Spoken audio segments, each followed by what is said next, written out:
The following contains mature content. You've been warned. From Wondery, I'm Mark Ramsey, and this is part 4 of Inside the Exorcist.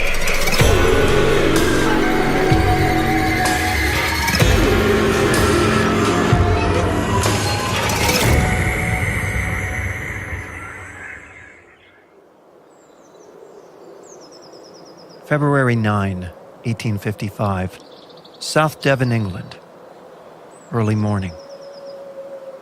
Townsfolk awakened to a heavy fall of snow covering the rolling hills dotted with small towns.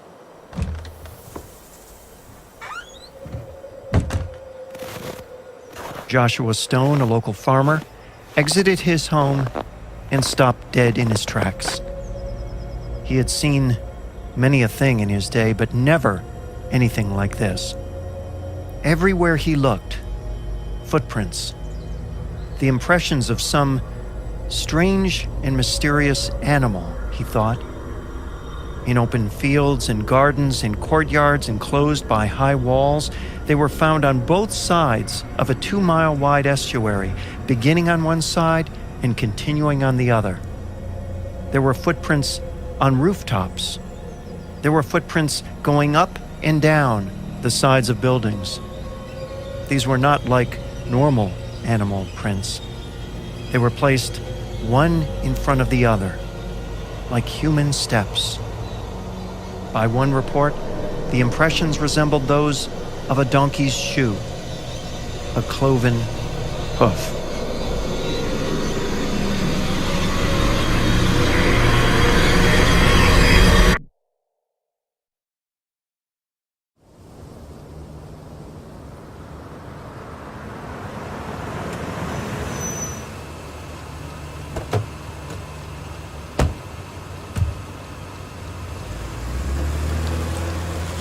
July 1949.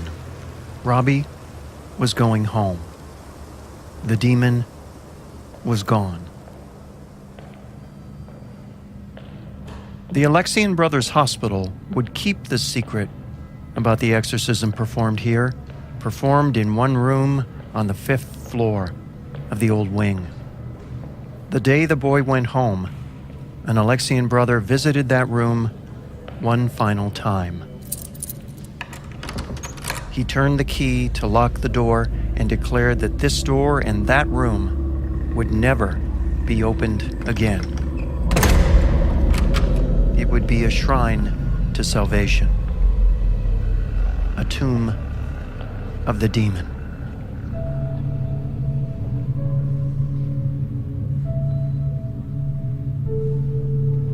The years passed. The door remained locked. On some nights, like this one, the brothers would complain about a dull knocking noise that seemed to be coming from that room, as if something was trying to get out.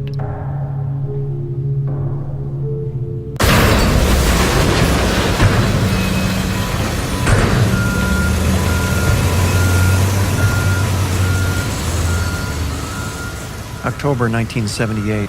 Almost 30 years had passed. The building was being razed to make way for a new hospital. The old building would be torn down. The furniture in the old building would be removed and sold. It was a locked room. That's strange, in the old psychiatric wing on the 5th floor.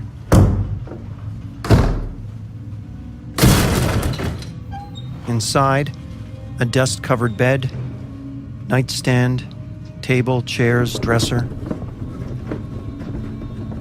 The furniture was sold to a nursing home a few blocks away.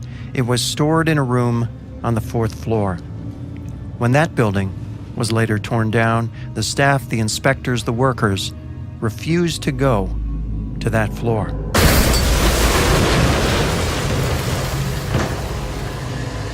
One Alexian brother stayed behind to watch the demolition of the old hospital. Within a day, much of the front of the building was gone. He looked up at the 5th floor. he saw one room.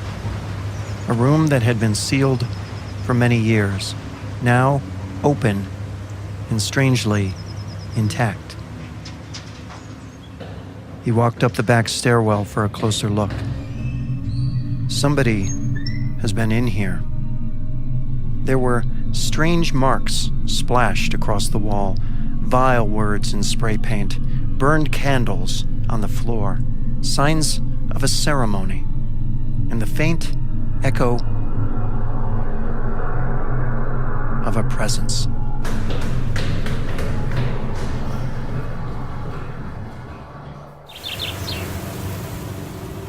June 2015, Bel Air. High on a hill, on top of the world.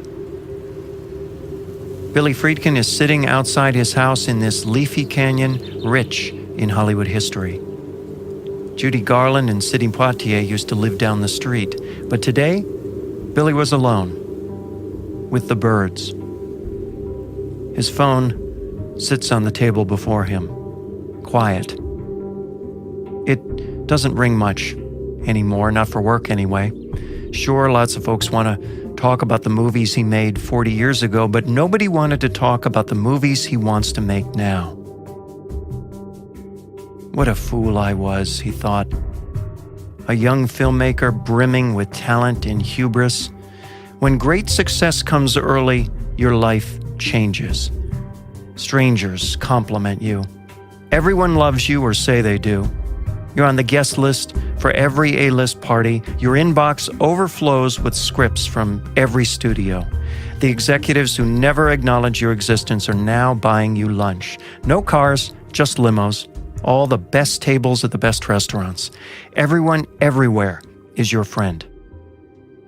When this is your life, it feels as if it will go on forever. You are the king of the world, and you will be the instrument of your own destruction. Bill Blatty put the words in the mouth of Father Karras, but they could have been spoken by Billy Friedkin. There was not a day in my life that I didn't feel like a fraud.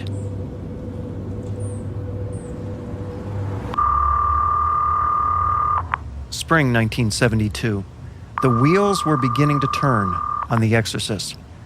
With the script in place, the next challenge was casting. Hello?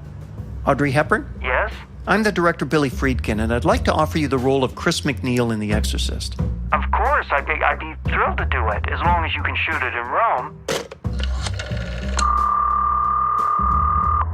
Hello? Anne Bancroft? Yes? I'd like to offer you the role of Chris MacNeil in The Exorcist. Oh my goodness, that would be amazing. Yes, absolutely, let's do it. I'm pregnant right now. How about a year from now?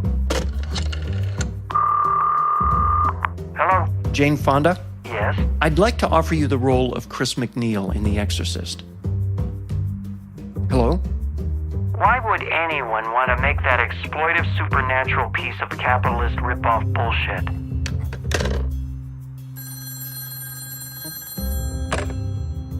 Hello? Hello, Mr. Friedkin. Yeah. My name is Ellen Burstyn. Have you ever heard of me? Yes, of course, Ellen.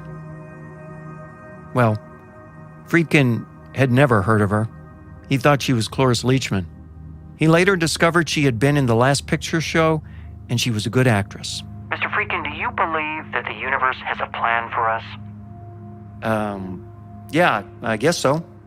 The universe wants me to play the part of Chris MacNeil in The Exorcist. You will never find any actor more perfect than me. Well, Ted Ashley, Warner Brothers chairman, wasn't so sure, even as he practiced his putting game in his office. No way, no how, Friedkin. But Ted, absolutely not. Ellen Burstyn has never played the lead in anything, and she's not going to start here. But Ted, over my dead body, Friedkin. She'll play this part over my dead body.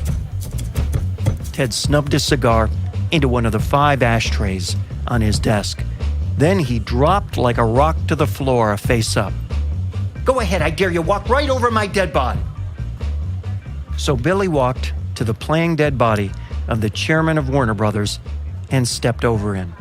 "I've got your foot, you bastard! That's what's in store for you if you try to cast Burstyn. I'll come back from the dead like a goddamn George Romero zombie and eat your goddamn brains." A funny thing happens when a studio runs out of other choices. It takes the choice it has. Ellen Burstyn was right. The role was hers.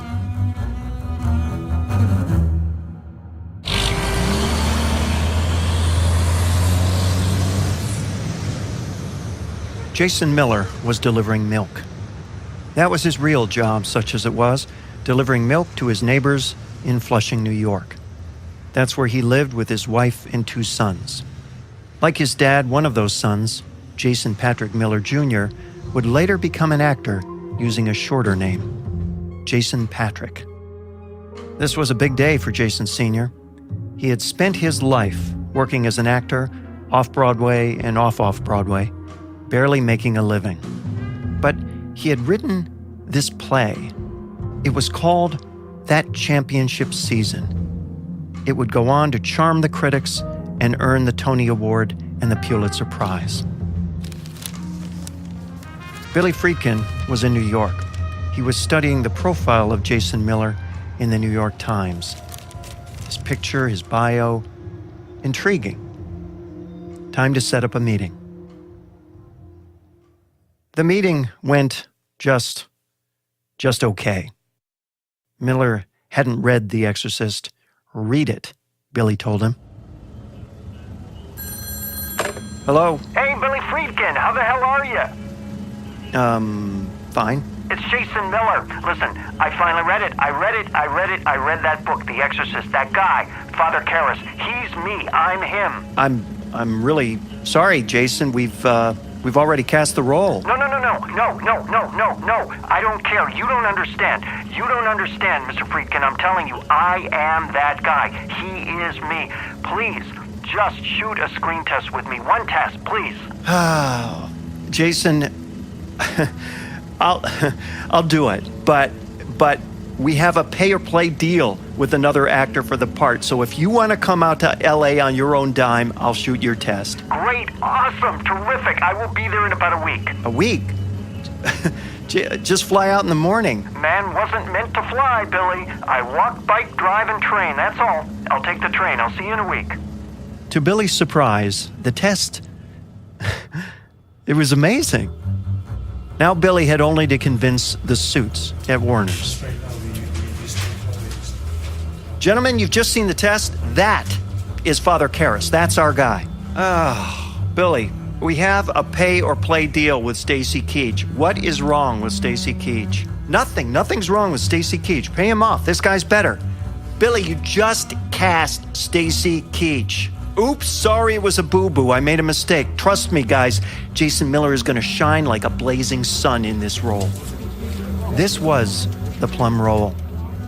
And Bill Blatty agreed that it needed a face that hadn't been seen before. Every priest thinks he is Karras, Blatty said, and every actor thinks he can play him. There was no task more daunting than finding 12-year-old Reagan McNeil. It's not every mom that wants their daughter cast as a vile demon in a role that could scar her for life. It's just every mom in L.A.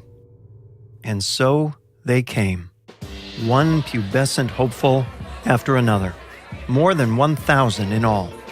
There were 7 casting agents screening the girls. There were tapes, there were headshots, there were stage mothers, there were tears. More than once, Billy wondered whether he should have minded the advice of Bill Blatty. Just hire a 25-year-old midget. Yes? Mr. Friedkin, there's a woman out here named Linda Blair. So? Well, I know it's late, but she's very insistent. She wants to know if you would see her daughter. All right. Okay, sure. Send her in. Make that 1001. But this girl was interesting. She was 12 years old and so normal. She was smart, a straight-A student. Not beautiful, but pretty. Comfortable. Not over-emotional. When she spoke, her eyes twinkled. No, they sparkled. She had an impish grin that hinted at the kind of depths that could be compelling, even scary. She was both average and spectacular. She was adorable. She was exactly who an audience could see themselves becoming, even as she was becoming something darker.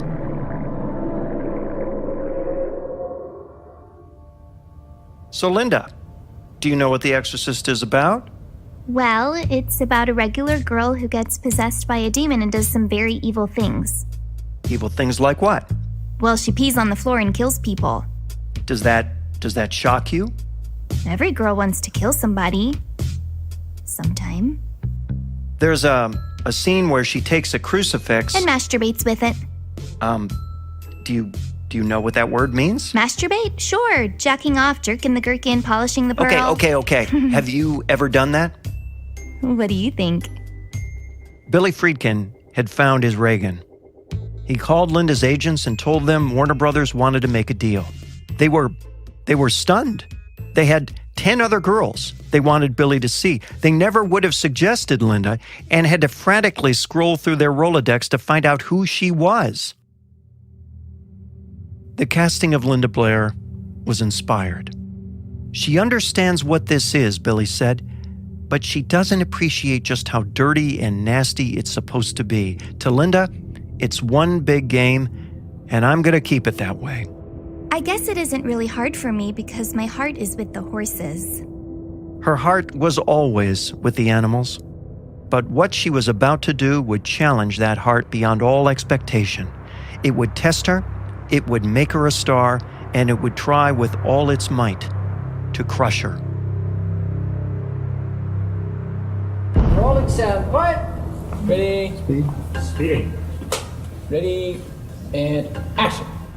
August 14, 1972. Shooting begins on The Exorcist. It was scheduled for 85 days, most of them inside this studio in New York's Hell's Kitchen. The rest in Georgetown and a few in Iraq for the opening sequence. 85 days and a budget of $5 million. But those 3 months would stretch to 9, and the budget would explode to $12 million. That's about $70 million today, a bargain by today's blockbuster standards, but at the time, it was as much as Stanley Kubrick had spent on 2001: A Space Odyssey, an infinitely more epic picture. There were headaches, obstacles everywhere. Scenes were done over and over. Billy averaged 3 shots a day, and 2 of them would have to be reshot the next day. It was as if the project was cursed.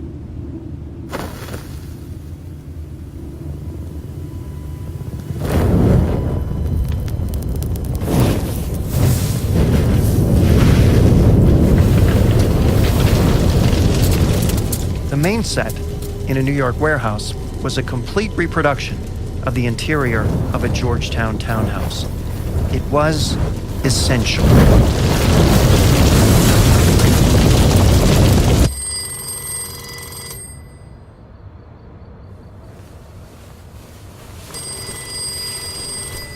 Hello? Mr. Friedkin. Yeah. Look, I know it's 4 in the morning. I'm so sorry to bother you, sir, but don't plan on coming to the set today. What? Why? Did the studio fire me already? No, the set burned down. What? That's not funny. Are you kidding me? The whole thing was in flames. I watched it burn. It's gone. It's all gone. I'm so sorry. Billy didn't need this.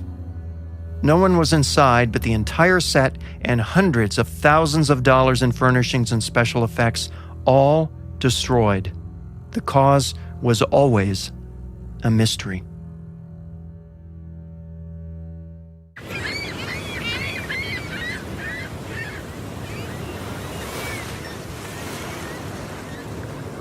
A cold day in November. Jason Miller's 5-year-old son was playing on the beach in the sand, his mother watching him. Half a mile away, a young man on his motorcycle practicing wheelies. What happened next was so sudden, there was no time to think, no time to react. The bike came from nowhere and hit the boy. He was taken to the emergency room. Shooting was suspended while Jason and his wife stayed with their boy, a 50-50 chance of survival. Every night, Jason and the Jesuit priests prayed for his son's recovery. By some miracle or by some divine intervention, the boy survived. There was more. The sprinkler system would explode again and again. A supporting actor died soon after completing his role. Linda Blair's grandfather and Max von Sydow's brother both died during production. A gaffer lost his toe.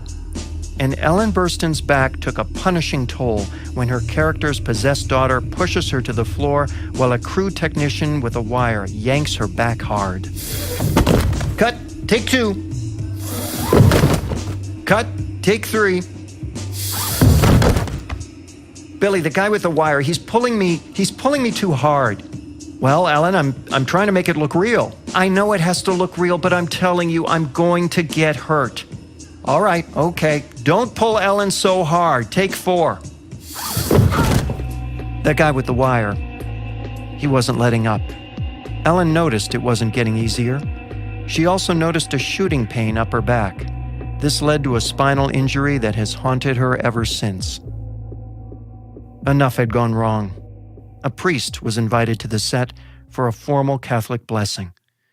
Friedkin and Blatty were no longer taking anything for granted. Blessed are you, Lord, our God, creator of the universe and Father of us all. Grant your blessing to this place and to all who work here. Let their work contribute to the good of all members of this community. Father, blessed are you forever and ever. Amen. From that time forward, no further tragedy would befall production on The Exorcist. By one count, there were 13 strange and unexplained episodes during the making of the movie, all smacked of diabolical intervention. Unlucky 13.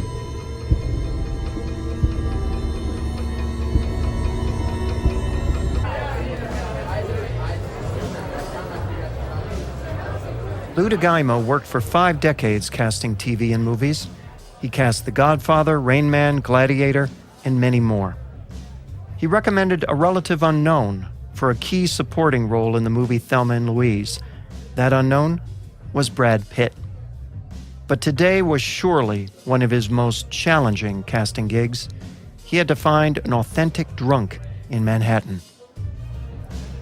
Repeat after me. Can you help an old altar boy, Fada? I'm a Catholic. Say what? Never mind. He was in and out of every bar in town looking for the perfect barfly. And then he met Vinnie Russell. Vinnie looked to be in his 60s, but he was in his 40s. His home address was this bar stool in this bar right this minute. Lou kept Vinnie supplied with free drinks until the day Friedkin was ready to shoot. It was a scene early in the movie where Father Karras is asked for money by a drunk in the subway. Do we need a costume for Mr. Russell? No, Mr. Russell is wearing his own costume. He's been wearing it ever since I met him. I don't think we could peel it off if we wanted to, and I don't think we want to. Mr. Friedkin, meet Vinnie. Okay, Vinnie, here's how I want you to say the line.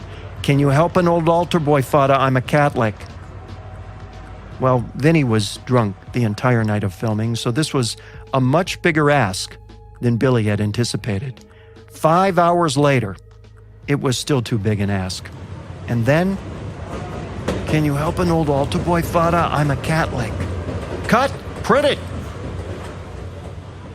Months later, it was clear the background noise had overwhelmed the line. It would need to be recorded again. Lou was dispatched to find Vinnie. He found him at home on his bar stool at his favorite watering hole. Lou escorted him to the recording studio. Vinnie had no memory whatsoever of shooting the scene. There was Vinnie's face on the big screen, looping over and over. Friedkin told him he had to repeat the line the same way he'd set it on the screen. Meanwhile, Vinny marveled at the sight. How did he get up on that big screen? And what were these words he was saying? Vinny read the line over and over again for 2 hours. Finally, great, we are done. Vinny, who had never acted before or since, stood up, pulled up his pants, straightened his shirt, and headed for the door, announcing, "This is the last time I work for that director." Vinny would not be the only actor in The Exorcist who soured on William Friedkin. It was a torturous shoot, and ahead was the toughest part of all, the exorcism sequence. This was where a young girl would be tortured by a demon and by a crew. It's a story of damnation and pea soup and a demon's voice summoned from a lifetime of alcohol, tobacco, and bronchitis.